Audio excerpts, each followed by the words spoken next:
Welcome to Living Stones of Abraham. My name is Gabrielle and I'm an Abrahamic monotheist. The way that I'm defining it is someone who believes all three of the Abrahamic religions hold a cohesive testimony in line with that of prophecy. Today, we will be discussing the three Pentateuch types that every Abrahamic monotheist should know. I haven't gone into great detail about what Abrahamic monotheism is, but I have posted a video discussing why I believe Abrahamic monotheism over all other belief systems, as well as a brief PSA over Abrahamic monotheism's origins. Some scholars could say that it started prior to Abraham, and I don't contest that at all, which means I don't argue with that. That could very well be true. As you all can see, the goal of this video today is to understand the Pentateuch text types and why they matter. We're going to be doing this by comparing the modern authoritative text language to the other text languages. We're also going to be showing when, where, and why each text tradition was produced. And we're going to be comparing a few variants and agreements between the texts, though we won't get into too detailed of what those variants and discrepancies are. In this project, I'll be doing that in a later one. The question you may be asking yourself if you've never heard the word Pentateuch is, what does that word even mean? Pentateuch. Pentateuch. The word itself is defined to mean the first 5 books of the Hebrew or the Christian Bible: Genesis, Exodus, Leviticus, Numbers, and Deuteronomy. The Pentateuch text types refers to Abrahamic literature made in isolated origins of others. I'm talking made in different locations, languages, time periods. Whenever I first started my journey of understanding Abrahamic religion or just Abrahamic faith altogether, I wanted to find out, okay, well, where is this original manuscript? What were they reading before? Because ideally you would get an original copy and you would read it in its original language and you would take it from there. After some thorough research, it's come to my understanding that this original copy was not made in the language of which I am most comfortable with, which is English, and it's the only language that my illiterate self even knows. And so even if I was able to get that original copy, there's no way that I would be able to read it unless I learned it in its original language. Just a few things that I had to deal with, things that I had to come to terms with. With that being said, I also found out that this original literature that I would be looking for is not existent any longer. And it's not existent because people are just like, I don't know where it happened. It's that the holders of this original manuscript or these original copies of the Pentateuch, or just the entirety of its history altogether, have said it's just so old and outdated that it pretty much turned into dust. These scribes that would have been given the task or delegated the task of copying down the Abrahamic literatures would have been called the Sopharim, from what I researched. I could be wrong, and you can definitely correct me if you do. And they would have been given the task of kind of copying it down over and over throughout the years, and then we would have been able to read it, or someone would have been able to translate it. However, it just no longer exists.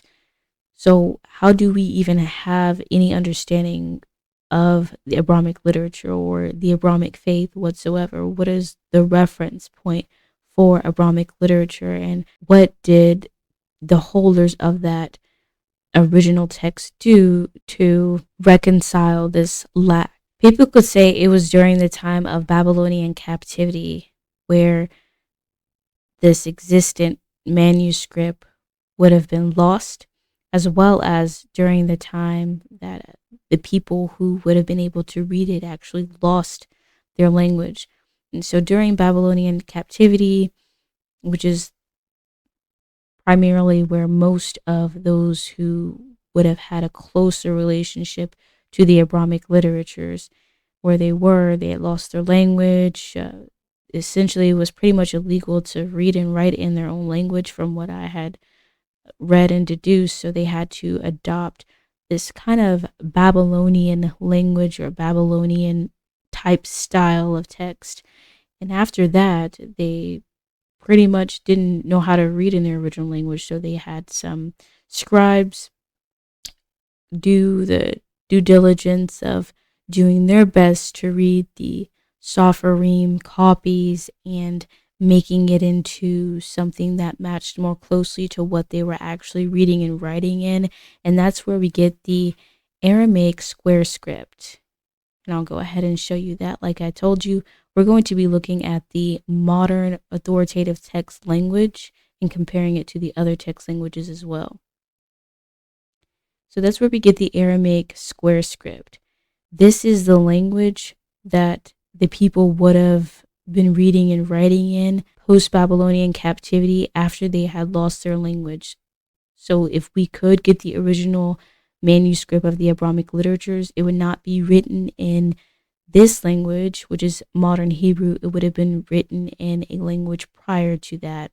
But because we don't have Abrahamic literature with the language that is prior to the modern Hebrew, they did their due diligence in trying to copy down that pre-modern manuscript into Aramaic square script. And that's how we have the text language that those holders would have had at the time. What happened was that these people called the Masoretes, which essentially translates to masters of tradition, they were delegated the task of standardizing the Hebrew Tanakh into Aramaic square script in Tiberias and Israel. And that's what we're seeing here. And if you've been following along on my channel, then you know that I read the Pentateuch myself, Genesis through Deuteronomy, and I shared it and I posted it with you.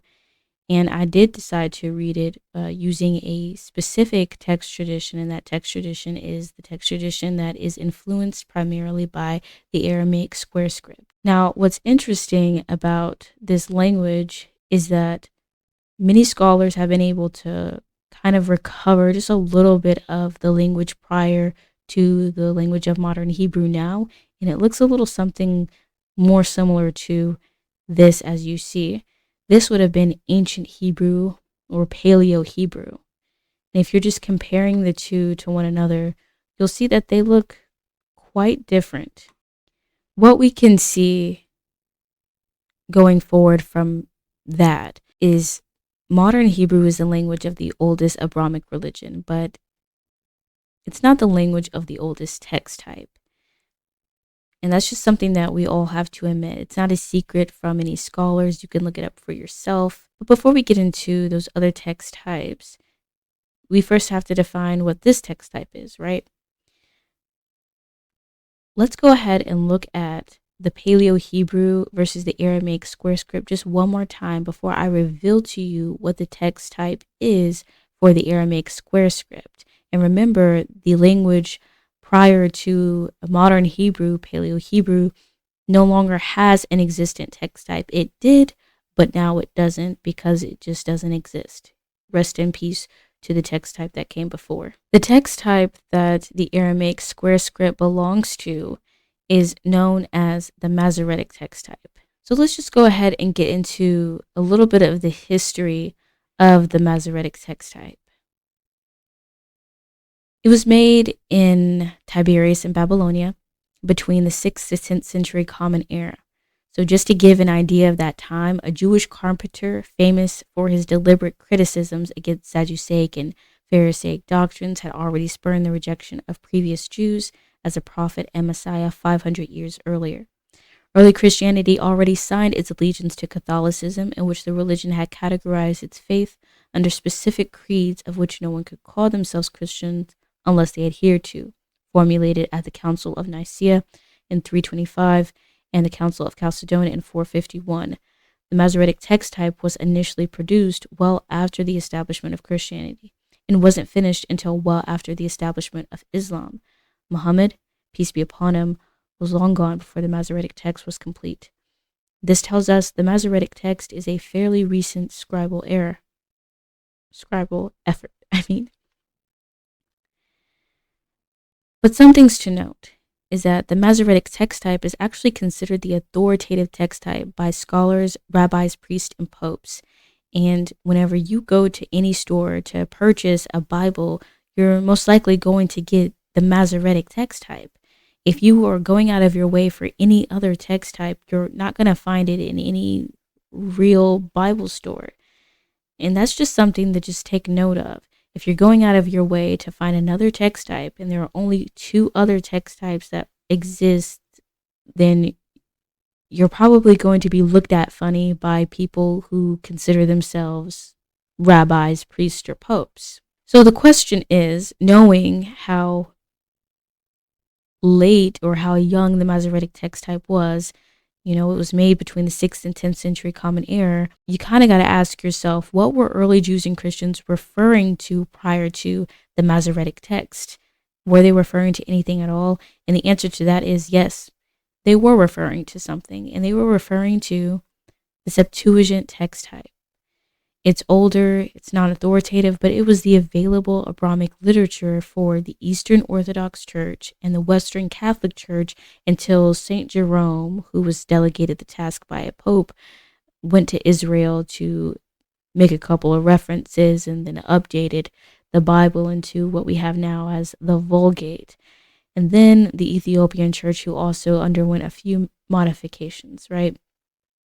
But listen here, the Septuagint, before it received any modifications, and you can still get a pretty fairly accurate Septuagint if you look for the Eastern Orthodox version online for free, or you order your own online for free.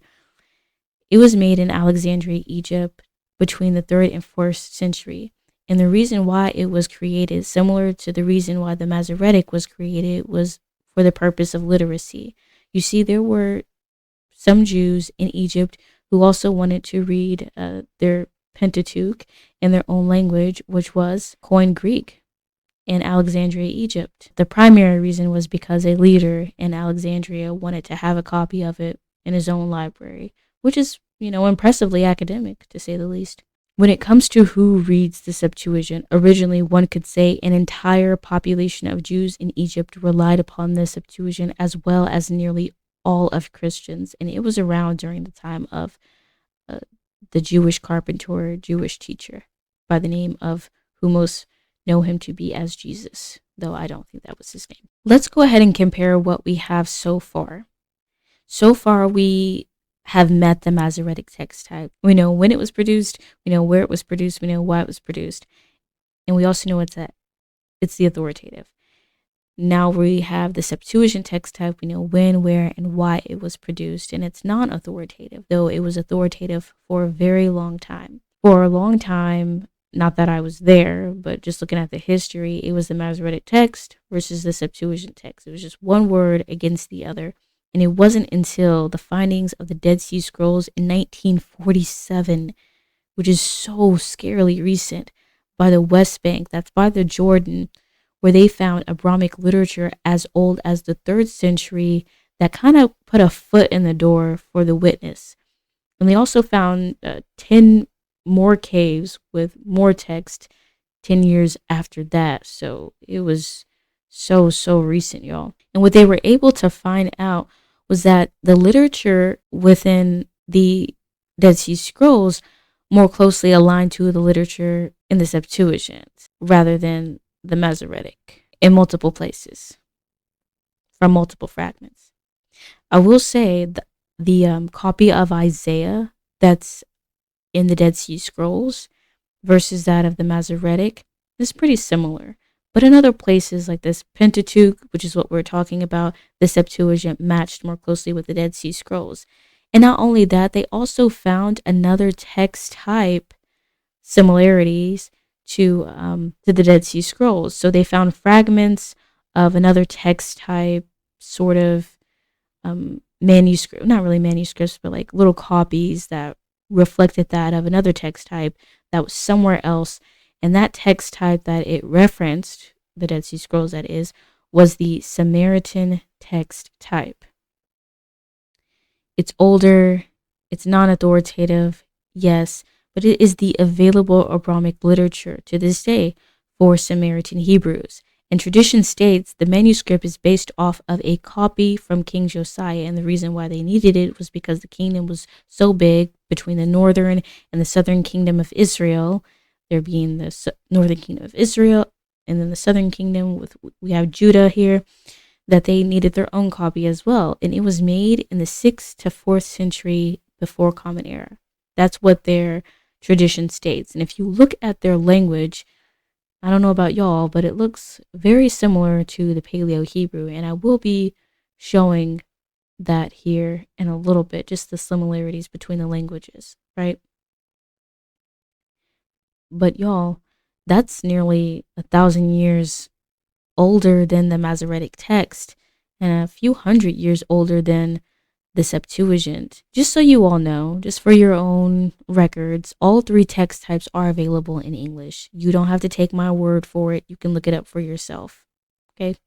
But just wanted to share with y'all how these languages looked, because that's what we're going to get at. I want to go ahead and look at this real quick. I want to make a good point here. Look at the ancient Hebrew, also known as Paleo Hebrew, which would have been the language that the holders of the original Pentateuch would have been reading and writing in, something similar to that. Just look at that. Take a real good look at it. And then look at the Koine Greek, and look at the Aramaic square script, and then look at the Samaritan Hebrew. I'm going to ask y'all, seriously, which of the 3 of these languages more closely aligns with that of the ancient Hebrew, in your opinion? Please leave your opinion down in the comment section. I would like to know. You know, some people think that because of those little dots and chittles and stuff at the top of the Samaritan Hebrew looks a lot like the Aramaic square script. Some people could possibly see some similarities between the Koine Greek and the Paleo Hebrew. I'm going to keep it real with y'all. I see a significant similarity between the Paleo Hebrew and the Samaritan Hebrew, but maybe I'm seeing things. Maybe I'm seeing things because I want to see them. I don't know. Tell me what you think. And I think that it's only fair to let y'all know that there are reputable sources out there that agree with what I'm saying right here. I'm not sharing with you my opinion so much. I did share with you my opinion of what I thought about the language. It's true, but I'm not sharing with you anything that isn't backed up by things that you can go find out online. Everything that I'm sharing with you is it's just a fact. These are just the 3 text types. This is whenever they were made. This is where they were made. I guess someone could argue with me as to why they were made that way. That's awesome. I'm loving that. You know, that's cool. But as you can see there, it says before the scrolls were discovered, that is the Dead Sea Scrolls, scholars were aware of 3 main editions. They were aware of the Samaritan, they were aware of the Masoretic, and they were aware of the Septuagint version. So you don't have to take my word for it. You can definitely look it up for yourself and see it for yourself.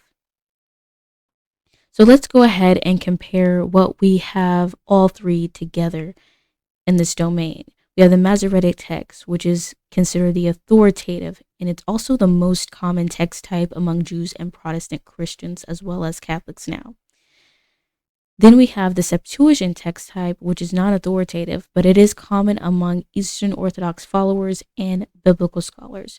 So if you're Eastern Orthodox, you're probably very aware of the Septuagint text type because that's the Bible that you would be reading from. And if you're a biblical scholar, then you're aware of the Septuagint text type just based off of the fact that you do a lot of research.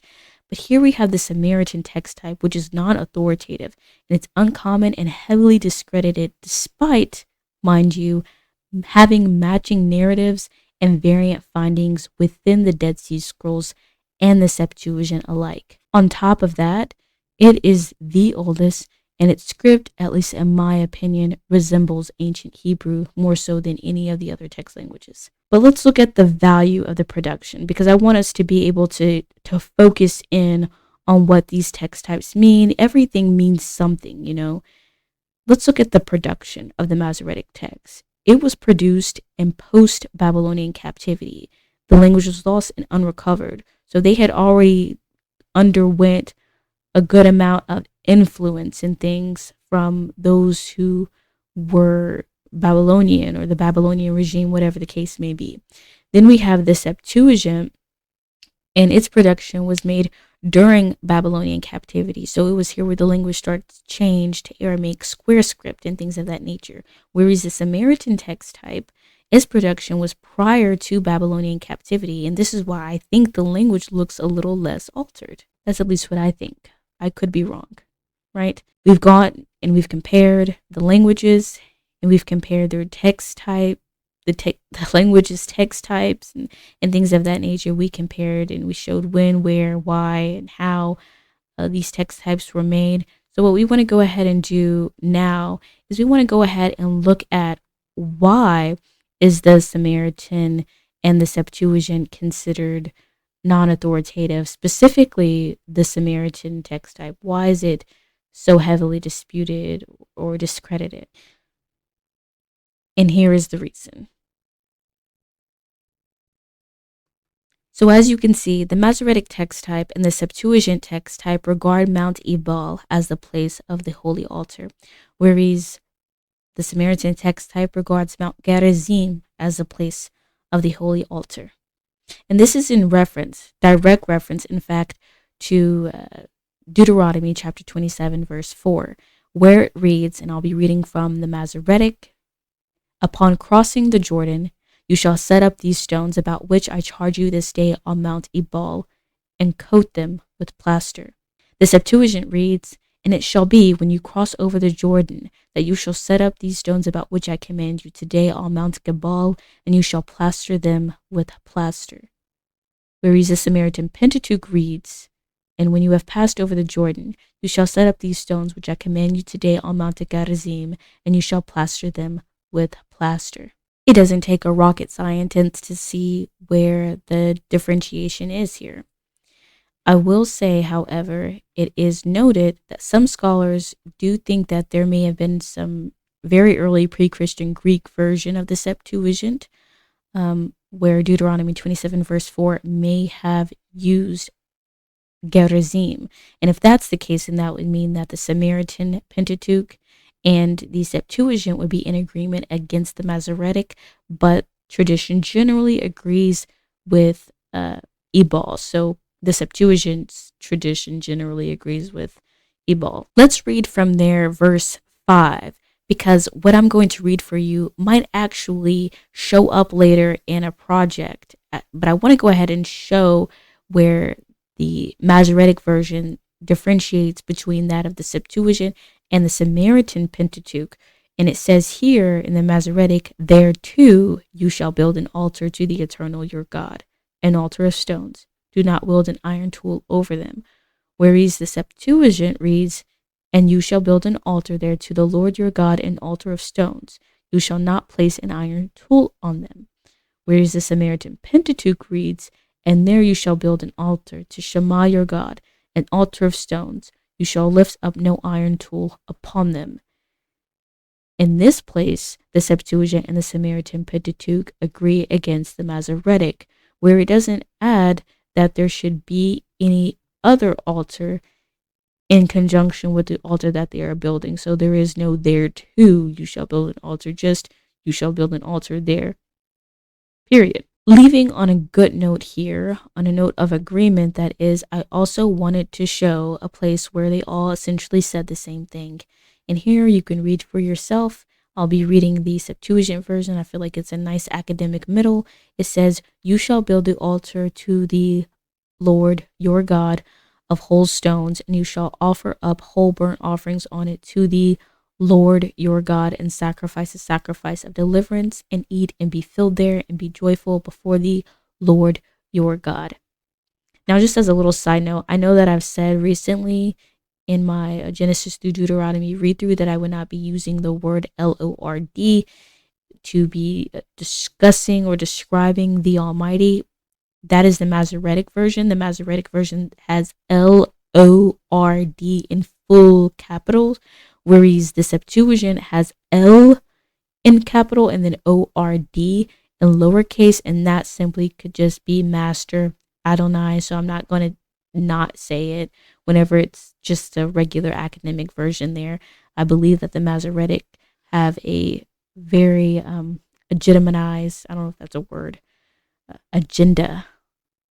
They have agenda. There's a Masoretic version, I believe, has an agenda behind using the name of the Almighty in such a way. I showed you variants between the text as well as agreements between the text. thought that I did a pretty good job at that. I hope I did. I hope I wasn't too confusing, but if I was, please leave a comment in the comment section below and tell me what I need to clear up or anything like that. So of the 3 text types and their traditional holders among them, the question may not just be, who is saying what. It may be who is adhering to the part of scripture of which the main discrepancy has been declared. I mean, if the Masoretic and the Septuagint says that it is Mount Ebal where the holy altar must be, and the Samaritan text is saying that it's, Mount Gerizim, well, who was actually holding to what they claim to be the correct mountain to worship on? So let's first look at the Masoretic text, which is held in high esteem by those who call themselves rabbinic Jews, rabbinic Judaism. The question is, are they adhering to Mount Ebal being the place of the holy altar as they said that they were, as the main discrepancy between the Samaritan Pentateuch and the Masoretic and the Septuagint is all about? And to answer that question, the answer is no. The reason they aren't is because they moved and set up other altars, the last of which being created by King Solomon in Jerusalem, a temple on Mount Moriah, which is now destroyed. And if you've read prophecy, there's a lot that's going into that, okay? Now, let's go ahead and look at the Septuagint, which is held in high regard by those who are of Eastern Orthodox Christian origins. And they say that Mount Ebal is the place of which the holy altar is to be had. And the question is, are they adhering? And the answer to that is no. They believe Old Testament commandments have been nullified through the death and resurrection of that same carpenter / teacher by the name of Jesus, whose name I do not think is Jesus. And so they find it unnecessary to perform offerings and sacrifices because they believe that his death and resurrection was somehow a ritual getting rid of those old commandments. And as for the Samaritans who hold the Samaritan Pentateuch in high regard, they say that the place of the holy altar is Mount Gerizim. The question is, are they adhering? And the answer to that question is yes. They are carefully obeying the commands found within their literature. And they have been doing so, and you will find them doing it to this day. So it may not be enough as to whether or not anyone is adhering. I mean, someone can pick up a book and start obeying it, and it wouldn't mean that it's correct. It wouldn't make them or what they're doing credible. So the question may be, who is credible? And of all 3 of them, I would say most of them are credible, except for one, and that would be the Eastern Orthodox Christians. Now, this isn't a jab at Eastern Orthodox Christians at all. I actually have a friend who's an Eastern Orthodox Christian. She's a lovely young lady. She's very kind, and she's super intelligent, by the way. But I don't think that Eastern Orthodox Christians hold any sort of credibility to what they believe, at least in regard to the mountain of which the holy altar is to be placed. And the reason I believe that is they really don't have even the smallest inkling of oral tradition that's been passed down to them to confirm anything regarding which mountain to offer on and why. They don't have a family member who, there may be some Eastern Orthodox Christians who are Jews who could say my great-great-great-great-grandfather told me that it was, Mount Ebal or something. Maybe they do, but Eastern Orthodoxy as a whole, no, not at all. But whenever we look at Samaritanism or Rabbinic Judaism, I believe that they are credible. And the reason why I believe so is because they can actually trace the history of their religion, their faith, to one of the 12 tribes of Israel, who is, by the way, Israel being the grandson of Abraham. You see, Rabbinic Jews can trace their lineage all the way to Judah, whereas the Samaritans trace their lineage to Ephraim and Manasseh, who was one of the children of Israel, like Judah, and his name is Joseph. And I remember whenever I was reading the Pentateuch, and I'm sure you can remember it with me if you've read it for yourself, there was a time whenever Joseph's father, Jacob, Israel, told Joseph, hey, Ephraim and Manasseh, I'm going to treat them like my own sons. They're going to have their own tribe. And it went so far that even whenever they were walking out of Egypt, Ephraim and Manasseh was able to get their own little bit of land. So these people that are Samaritans, tracing their history all the way back to Ephraim and Manasseh, are legitimate. They may not be Jews, but they are legitimately Hebrew. That is for sure. Just summarizing that, Judah is for those who are of rabbinic Judaism, and the Samaritanism is for those who belong to Joseph. So just remember, y'all, there are 12 sons that belong to Israel, and only one of 12 of the sons have a very, are very popular, and that's the Jews, that's the rabbinic Jews. So just remember, there are 11 more sons out there, and the three of those sons, Ephraim and Manasseh, they're the Samaritans. So that's like 9 left. You never know who you are, is what I'm trying to say. But anybody that needs a visualization on where the Samaritans and the rabbinic Jews would have been, and they wouldn't have been rabbinic Jews at this time. This was prior to Babylonian captivity, so they wouldn't have been rabbinic Jewish. They would have been just regular Hebrews. The Samaritans would have taken over the northern kingdom, and the rabbinic Jews would have had this southern kingdom, for anybody that's wondering. So now that we know that the Eastern Orthodox Christians, at least this is where we're going, this is the path that we're taking, is not a credible source at all, let's go ahead and look at the command regarding Deuteronomy in this place of the holy altar. This is what the Almighty says to both Joseph's lineage as well as Judah's lineage. So let's look at their two different text types and see what their commands say in regard to the mountain. Reading the Masoretic text, well, let's first start off with the Samaritan. Reading the Samaritan Pentateuch text, Deuteronomy chapter 27, verse 12 through 13, the Almighty commands them, saying, "These shall stand to bless the people on Mount Gerizim when you pass over the Jordan: Simon and Levi, and Judah, and Issachar, Joseph, and Benjamin. And these shall stand for the curse on Mount Ebal: Reuben, Gad, and Asher, Zebulun, Dan, and Naphtali." So in the Samaritan Pentateuch, the ones who are to stand on Mount Gerizim for the blessing, and I highlighted in yellow, is Judah and Joseph, as well as a few other brothers, right? Let's look at Rabbinic Judaism, by the way, who consider themselves children of Judah, and they hold the Masoretic in high esteem. Let's look at the Masoretic version of Deuteronomy chapter 27, verse 12 through 13. The Almighty commands them, and he says, "After you have crossed the Jordan, the following shall stand on Mount Gerizim when the blessing for the people is spoken. That is Simeon, Levi, Judah, Issachar, Joseph, and Benjamin. And for the curse, the following shall stand on Mount Ebal: Reuben, Gad, Asher, Zebulun, Dan, and Naphtali." The texts agree on that. With this information, it is an established fact of literature. All three text families agree. You can see the Septuagint for yourself for further details, that both Judah and Joseph's bloodline were to stand on Mount Gerizim for blessing. Knowing that if Judah and Joseph were to stand on Mount Gerizim, wouldn't the Yahudim have stayed on Mount Gerizim with Joseph's bloodline and considered Mount Gerizim the place of the holy altar? I could understand if there was a religion for the Reubenites, and they were like, "We're the Reubenites, okay? Call us the Reubenites, and we stand on Mount Ebal, and this is the place of the holy altar." Because, as we had read prior, let me go back, Mount Ebal is where Reuben is supposed to stand. So I could understand that. But Judah's supposed to be standing on Mount Gerizim. So how did you get your bad ass over there? That's my mother coming out.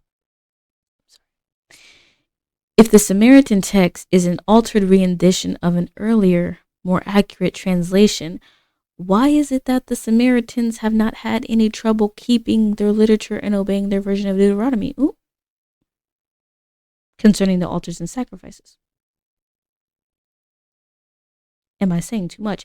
Not only is Rabbinic Judaism not adhering to what they claim to be the correct understanding of the text, but they also aren't even doing sacrifices and offerings anymore, whilst the Samaritans are. And I'm not trying to throw any shade, but the shade has been thrown already. I didn't do it. I'm just saying it out loud, you know? And yet, somehow, the Masoretic text, authorized by the very same rabbinic scholars who claim their version of Deuteronomy 27:4 is correct, but not keeping it, is considered the only authorized Pentateuch text version and most reliable of the three. So we're wrapping this up now. We are wrapping this up.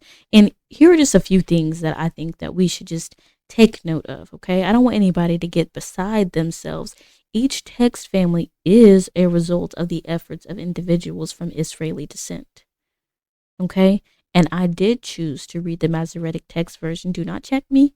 I did choose to read it because it is comprehensive. There are more places where the Masoretic text and the Septuagint and the Samaritan agree than they don't agree, okay? So let's just get that, together. Let's not be like, ooh, it's time to fight. It's time to fight. We're not dying on this hill. We are coming to life. We're not dying on this hill. But we can expose, the toxic things of one another in order to get to the other side.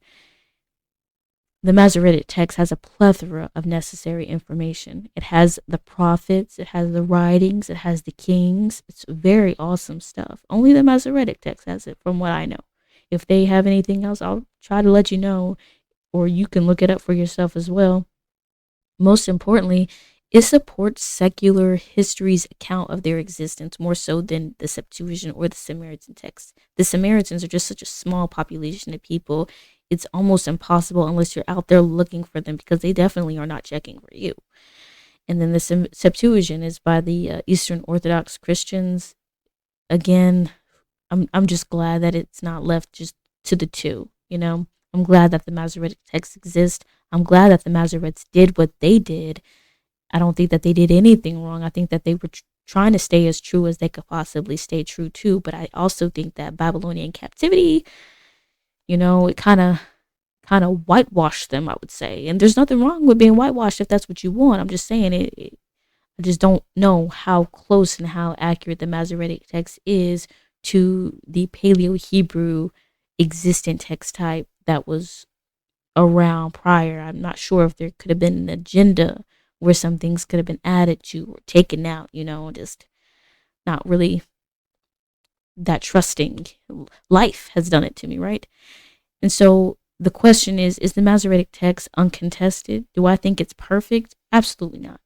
Absolutely not. There are narrative discrepancies and significant variants found between the three, where the Masoretic does not agree with the Septuagint or the Samaritan, but the Samaritan and the Septuagint agree with each other. And the question is, how could that possibly be if they were made in two different times, in two different places, and two different, languages? This doesn't make any sense. The only way that they would be able to agree is if their account was true, is what I'm trying to say. And so it is my intention to share discrepancies with you and get to the bottom of who, what, when, where, and why the writings of the Judaic text were compromised. And it's my intention to do an analysis of the discrepancies, both the major and minor variants and narrative discrepancies. It's going to be book by book, chapter by chapter, line by line. I will not be rereading the text, but I will be comparing and doing a comparative analysis of the text families, that is, the Samaritan Pentateuch, the Septuagint, and the Masoretic. And it might also include supporting secondary witnesses in a later project to strengthen the comparisons. That would be the Dead Sea Scrolls, the Peshitta, and the Targums. So if you've made it this far, I just want to go ahead and say thank you. Please like, share, and subscribe to my channel if you haven't already, and turn on the notification bell so that you can be alerted whenever I make any other videos. With that being said, this is the 3 Pentateuch text types every Abrahamic monotheist should know. Bye-bye.